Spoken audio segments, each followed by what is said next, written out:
A las 12:47 de la tarde del 14 de marzo de 1944, el cabo James Jimmy Keller apuntó a la mira de su fusil Springfield M1903, observando un puesto de observación alemán a 480 yardas del valle del río Rápido. El objetivo se encontraba en lo que debería haber sido una cobertura perfecta, un sólido búnker de hormigón con troneras que no estaban en línea de visión directa.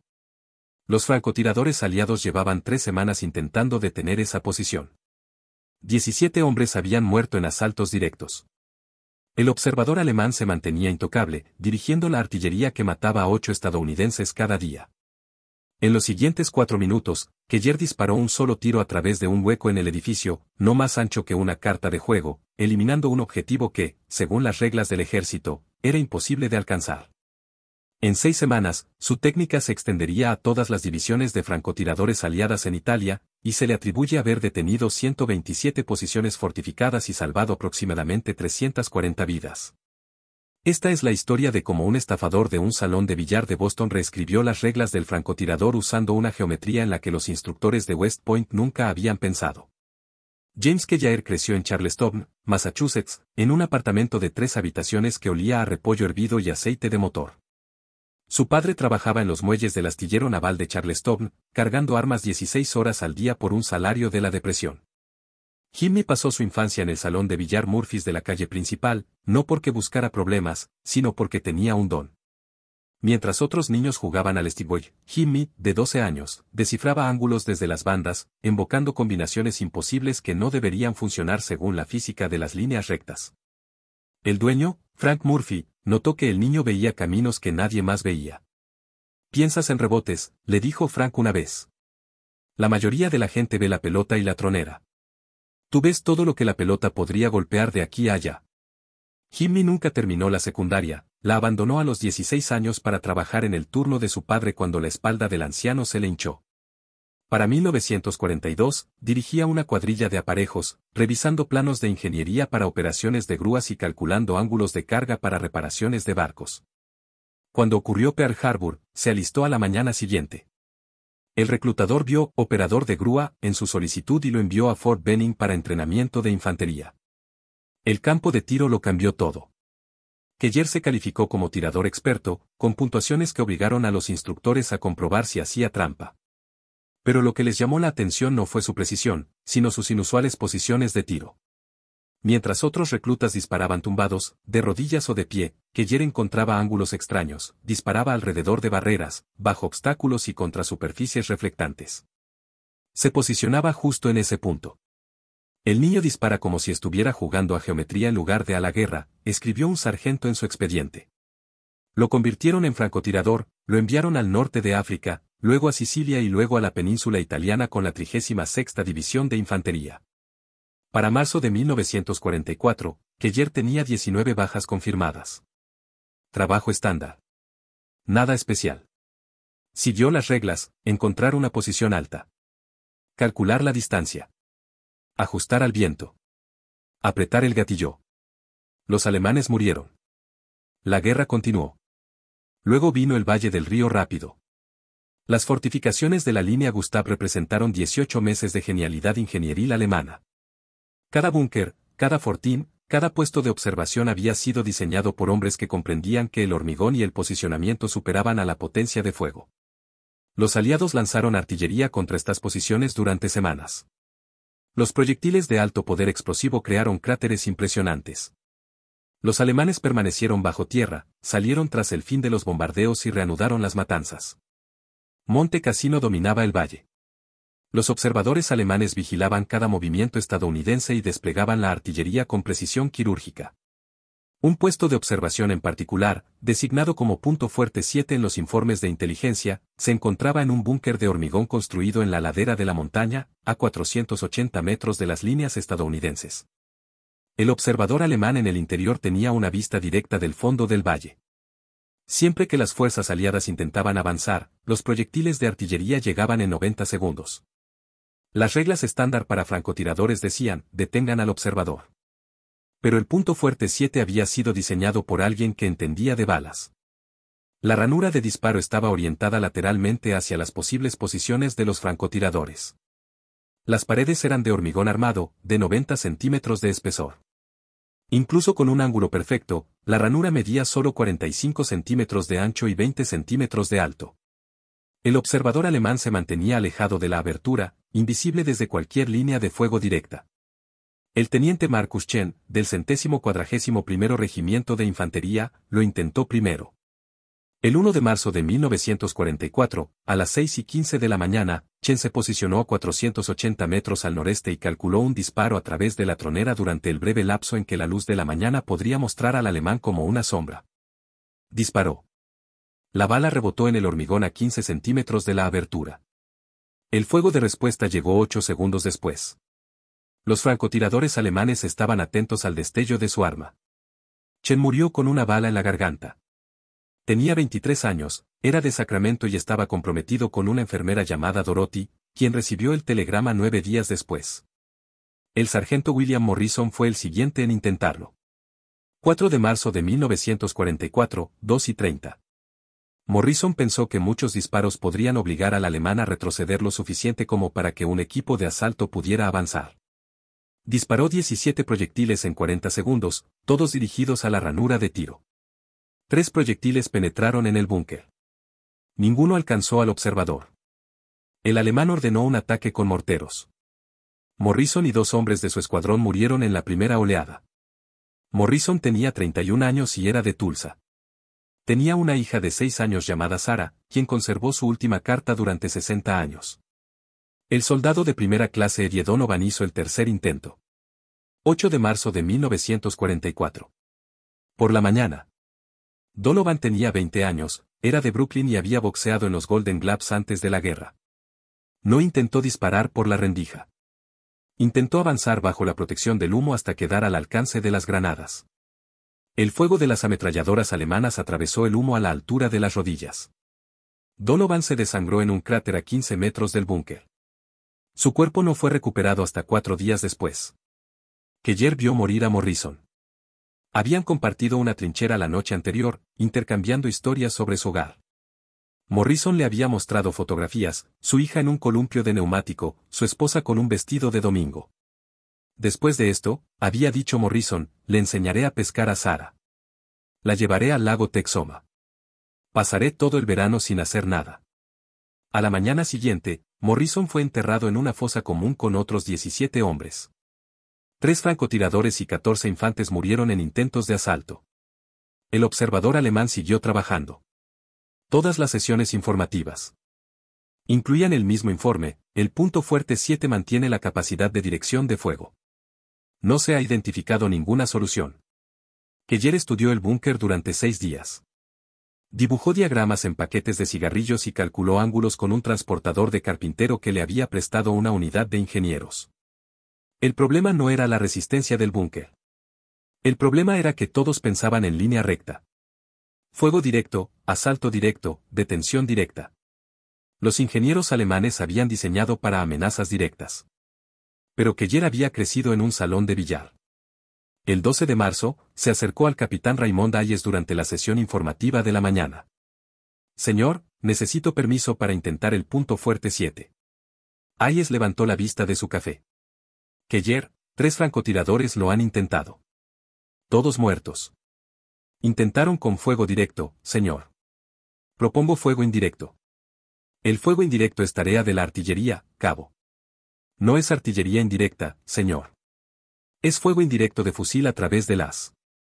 Hayes se quedó mirando. ¿El qué? Keller sacó sus bocetos. El búnker tiene un techo de hormigón sostenido por vigas en Y. Los ingenieros alemanes desplazaron la ranura de disparo desde cualquier ángulo directo, pero tuvieron que dejar huecos estructurales donde las vigas se unen a las paredes. Hay un hueco de 7,6 centímetros a 45,7 centímetros por encima de la ranura de disparo. Si me posiciono en el rumbo 247, con una ventaja de elevación de 9,7 metros, puedo disparar a través de ese hueco. El proyectil rebota en el ángulo interior de la viga en Y y se redirige hacia abajo a través de la ranura de disparo a unos 40 grados. Hayes estudió el diagrama. Se trata de inclinar un proyectil de fusil contra una viga de acero como si se tratara de un tiro de billar. Sí, señor. Eso es una locura. Es geometría, señor. Es territorio de corte marcial si desperdicias munición en disparos con truco mientras los hombres mueren. Keller lo miró a los ojos. Los hombres mueren porque seguimos intentando las mismas reglas de la línea recta. Morrison murió porque no pensamos en perspectivas. Chen murió porque somos predecibles. Donovan murió porque nos quedamos sin ideas. Hayes guardó silencio durante 30 segundos. Finalmente, tiene una oportunidad, cabo. Una. Si falla, vuelve a la patrulla. Si acierta, hablamos. Si muere intentándolo, le escribiré una carta a su madre explicándole que murió intentando algo que no debería funcionar. Entendido, señor. Hayes volvió a sus mapas. Puede retirarse. Keller pasó la noche calculando. La abertura de las tenía 7,6 centímetros de ancho. A 480 yardas, esa era una ventana de tiro más pequeña que una moneda de 25 centavos. El ángulo de rebote de la superficie interior de la viga en y redirigiría la bala aproximadamente 43 grados hacia abajo si impactaba en el punto exacto donde el as tocaba la pared. El observador alemán se situaría a unos 2 metros de la ranura de disparo, práctica habitual para la observación protegida. Un proyectil que entrara con un ángulo de 43 grados hacia abajo le impactaría en el centro del cuerpo si todo funcionaba a la perfección. Sí. El viento en el valle cambiaba cada 8 minutos. La diferencia de temperatura entre el día y la noche era de 30 grados, lo que afectaba la densidad del aire. El Springfield M1903 tenía una precisión de 800 yardas en condiciones ideales. Pero esto no era ideal. Era como intentar enhebrar una aguja a 5 campos de fútbol de distancia y luego hacerla rebotar contra el acero en el ángulo exacto para matar a un hombre que no podía ver. 14 de marzo de 1944, 11:15 de la mañana que Jair se colocó en posición. Había elegido una granja destruida a 480 yardas del punto fuerte 7, con un rumbo de 247 grados, exactamente como lo había calculado. La posición le daba ventaja de altitud, 34 pies por encima del búnker, bastante cerca de su cálculo. Quitó los escombros de una ventana del segundo piso, abrió una pequeña abertura entre los escombros y se acostó. El olor lo golpeó primero, combustible de aviación de un camión incendiado cercano mezclado con el dulzón olor a podrido de cadáveres de una semana en tierra de nadie. El suelo de piedra estaba frío contra su pecho a pesar del sol de la tarde. Sus manos olían a aceite de armas y a los huevos que había desayunado. Acomodó la culata del rifle en su hombro. A través de la mira, el búnker llenó su visión. La rendija de disparo era visible, un rectángulo oscuro contra el hormigón gris. Sobre ella, apenas visible, el hueco del as, 7,6 centímetros de sombra donde el acero estructural se unía a la pared. Su primer problema, el hueco no estaba perfectamente horizontal. La viga en y se había instalado con un ligero ángulo ascendente en el lado izquierdo, quizás 2 grados. Eso afectaría el rebote.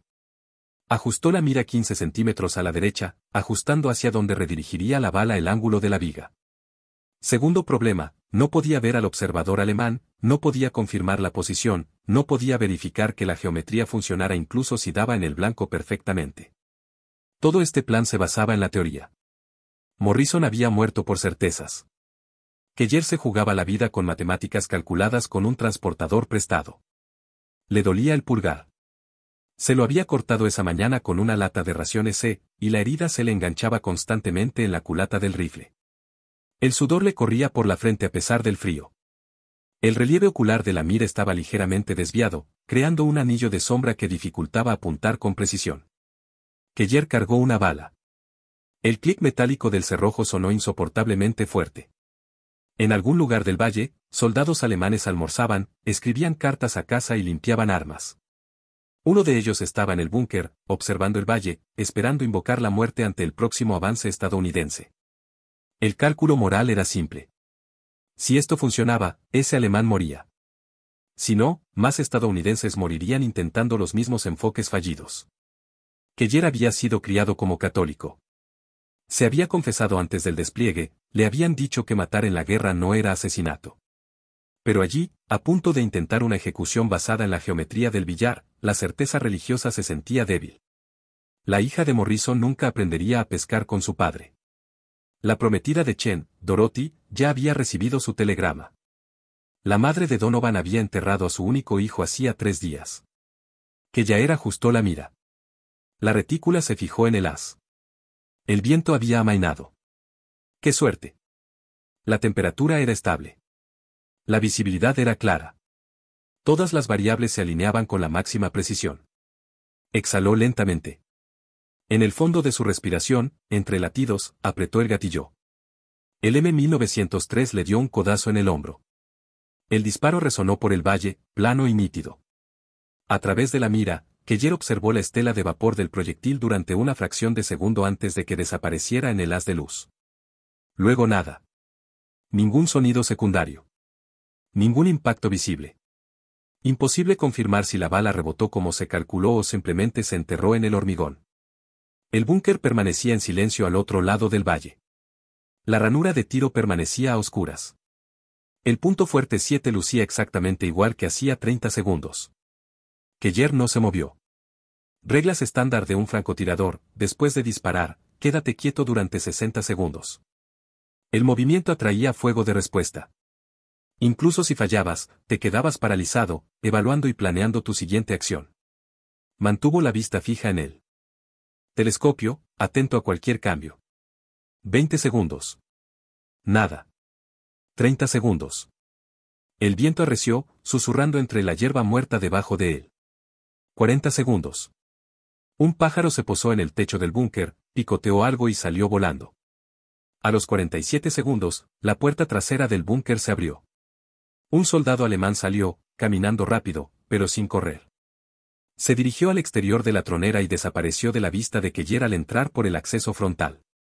10 segundos después, reapareció, retrocediendo del búnker, haciendo señas frenéticas hacia la retaguardia. 3 alemanes más salieron corriendo. Uno desapareció dentro. Los demás empezaron a gritar. Keller no podía oír las palabras, pero sí interpretar el lenguaje corporal. Pánico. Confusión. Las acciones universales de los soldados al descubrir que su observador estaba muerto. La ronda había funcionado. Keller permaneció en posición durante otros 8 minutos, observando la actividad alemana alrededor del búnker. Vaciaron la posición por completo. No entró ningún observador de reemplazo. A la 1:15 de la tarde, el punto fuerte 7 estaba abandonado. Por primera vez en 3 semanas, el fondo del valle estaba libre de la observación de artillería dirigida. El capitán Hayes encontró a Keller 20 minutos después. ¿Tomaste esa foto? Sí, señor. Los alemanes abandonaron el punto fuerte 7. La patrulla de infantería avanza para verificarlo. Sí, señor. Hayes lo observó. ¿Qué tan seguro estás de haber acertado? El 90%, señor. Quizás el 95%. Dios mío. Hayes sacó un cigarrillo y lo encendió con manos temblorosas. ¿Entiendes que lo que acabas de hacer infringe todas las reglas de francotirador que enseñamos? Sí, señor. Disparaste a un objetivo que no podías ver usando una técnica de rebote que no está en ningún manual, basada en una geometría que la mayoría de los soldados no podrían calcular con un transportador y 3 horas. Sí, señor. Hayes dio una larga calada. La patrulla lo acaba de confirmar. El observador alemán está muerto. Una sola herida de bala. Trayectoria descendente. Entrada por la parte superior del pecho. Salida por la parte inferior del estómago. Exactamente como lo describiste. Exhaló humo. Lo consideran imposible. El oficial de inteligencia cree que los alemanes dispararon accidentalmente a su propio hombre. Keller no dijo nada. Pero yo sé más, y tú también. Hayes sacudió la ceniza. No voy a escribir esto, cabo. Si documento lo que acabas de hacer, algún general ordenará a todos los francotiradores de Italia que prueben tiros con truco. El 99% fallará. Hombres buenos morirán intentando copiar algo que no debería funcionar. Entendido, señor. Pero, Hayes lo miró a los ojos. Si alguien te pregunta cómo lo hiciste, se lo cuentas. Si otro francotirador quiere aprender, se lo enseñas discretamente, extraoficialmente. Necesitamos esta habilidad. Simplemente no podemos hacerlo oficial. Sí, señor. Hayes dejó caer el cigarrillo y lo aplastó con la bota. A Morrison le habría gustado ver esto. Siempre decía que pensabas diferente a los demás. Morrison era un buen hombre, señor. Sí. Hayes se giró para irse, pero se detuvo. Por si sirve de algo, cabo, acaba de salvar vidas. Probablemente docenas. Quizás cientos. Nadie le va a dar una medalla por ello. Pero hizo lo correcto. Gracias, señor. Tras la marcha de Hayes, Quejaer se sentó solo en la granja en ruinas. Aún le temblaban las manos. La adrenalina se le iba desvaneciendo, dejando tras de ese agotamiento y algo más, una sensación de vacío que podría haber sido pena, alivio o el simple reconocimiento de que acababa de demostrar que todo lo que el ejército enseñaba sobre el fuego directo era incompleto. Morrison seguía muerto. Chen seguía muerto. Donovan seguía muerto. Pero quizá detener la siguiente posición de observador no costaría 3 vidas. Eso era suficiente. Esa tarde, un cabo de la compañía Baker encontró a Quejaer en la fila para comer. Escuché que derribaste el punto fuerte 7. La palabra viaja rápido. ¿Cómo lo hiciste? Quejaer dudó. Hayes había dicho, si alguien pregunta, se lo dices. ¿Sabías que esos búnkeres tienen vigas y que sostienen el techo? Sí. Hay un hueco donde la viga se une a la pared. 7,6 centímetros. Si le pegas a ese hueco en el ángulo correcto, la bala rebota en la superficie interior de la viga y se dirige hacia abajo, al búnker. El cabo se quedó mirando. ¿Me estás diciendo que disparaste un fusil contra el acero? Geometría. La misma idea que un tiro de billar se va a la barandilla. Eso es una locura. Eso es física. El cabo guardó silencio un momento. ¿Podrías enseñarle a alguien a hacer eso? Si pueden hacer matemáticas y entienden los ángulos, sí. Sé hacer matemáticas.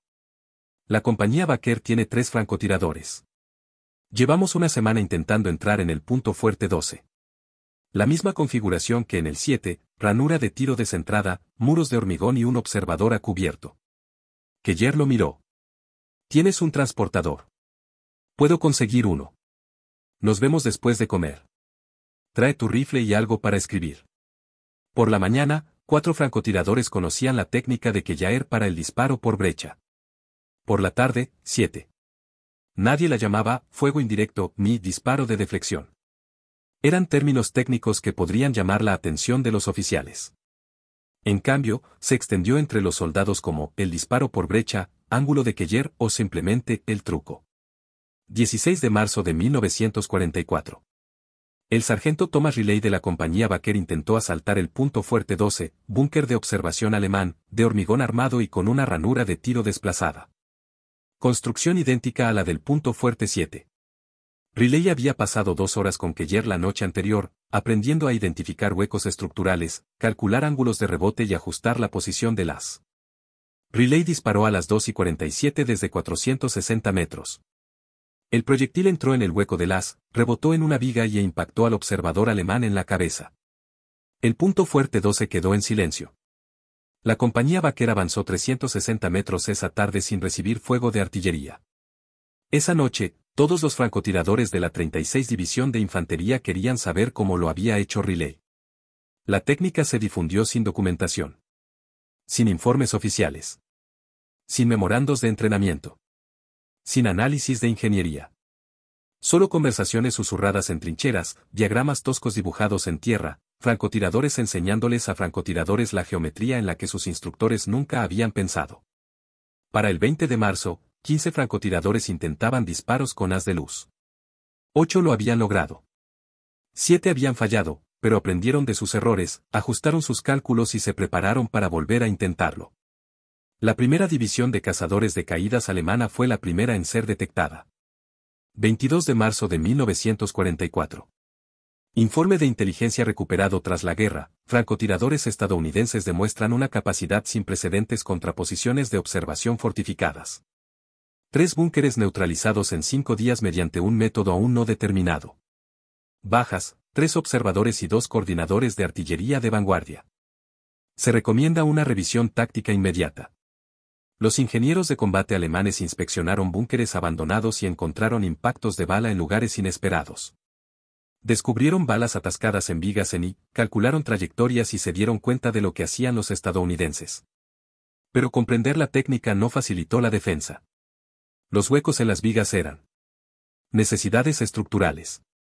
No era posible eliminarlos sin rediseñar cada búnker. Se ajustaron las reglas alemanas. Los puestos de observación recibieron órdenes de ubicar a los observadores más lejos de las troneras, aumentando la distancia a 3,6 metros en lugar de 1,8 metros.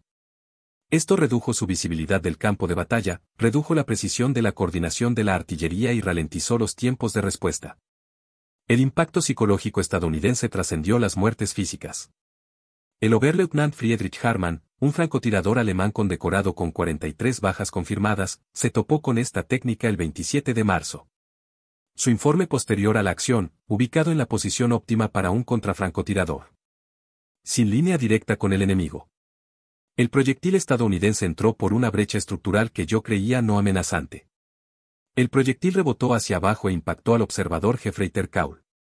Retirada inmediata necesaria. Esto representa una evolución fundamental en la capacidad de los francotiradores estadounidenses. Para el 1 de abril de 1944, las posiciones avanzadas alemanas recibían apoyo de artillería un 20% más lento que antes del 14 de marzo. Los avances estadounidenses se toparon con un fuego menos preciso. La tasa de mortalidad en la 36ª División de Infantería descendió del 37% al 23% durante las operaciones ofensivas en el sector del Valle del Rápido. Nadie en la sede central entendió por qué. El reconocimiento oficial no llegó por la vía militar, sino mediante el silencio. A finales de abril, un coronel de la inteligencia del ejército llegó a la 36ª División, realizó entrevistas, examinó las posiciones alemanas abandonadas y revisó los informes de bajas. Presentó una evaluación clasificada que señalaba una mejora significativa en la capacidad de contraobservación, pero la atribuyó a un mejor entrenamiento de francotiradores y una mejor información sobre los patrones de fortificación del enemigo. El nombre de Keller no apareció en ninguna parte del informe. Para mayo de 1944, la técnica se había extendido al 8º Ejército Británico. Un francotirador británico llamado Jeffrey Morrison, sin parentesco con William Morrison, detuvo un puesto de observación alemán cerca de Montecassino utilizando el rebote del haz de luz. Cuando su comandante le preguntó cómo había aprendido la técnica, Morrison respondió, un cabo yanqui me la enseñó en un depósito de suministros. No recuerdo su nombre. La técnica se extendió a Francia después del Día de los francotiradores estadounidenses en Normandía la emplearon contra los fortines alemanes construidos en los setos de Bocage. Nadie registró las tasas de éxito. Nadie documentó los métodos. Existían los intervalos entre las normas oficiales, transmitida de soldado a soldado mediante demostraciones y experiencias compartidas. Estimaciones conservadoras atribuyen a las técnicas de francotiradores de haz abierto la detención de 127 posiciones de observación fortificadas entre marzo de 1944 y mayo de 1945. Cada posición representó aproximadamente 3 vidas estadounidenses salvadas, 3 soldados que no murieron en asaltos frontales, 3 familias que no recibieron telegramas y 381 vidas salvadas gracias a la geometría que los instructores del ejército nunca habían enseñado. En junio de 1944, la Escuela de Guerra del Ejército recibió un artículo técnico anónimo titulado Deflexión estructural en operaciones de francotiradores de contrafortificación. El artículo describía las técnicas de separación de haces con precisión en términos de ingeniería, incluía fórmulas matemáticas para calcular los ángulos de rebote y proporcionaba diagramas detallados. Recomendaba su integración en las reglas oficiales de francotiradores. El documento permaneció en un archivador durante 7 meses. En enero de 1945, el ejército finalmente aprobó un programa de entrenamiento. Lo llamaron Análisis Estructural Avanzado para Operaciones de Contrafortificación. Los instructores enseñaban las mismas técnicas que Keller había desarrollado en un billar, la misma geometría que había calculado en paquetes de cigarrillos. El currículo oficial no mencionaba el origen de las técnicas. Keller no recibió medalla, ascenso ni reconocimiento oficial.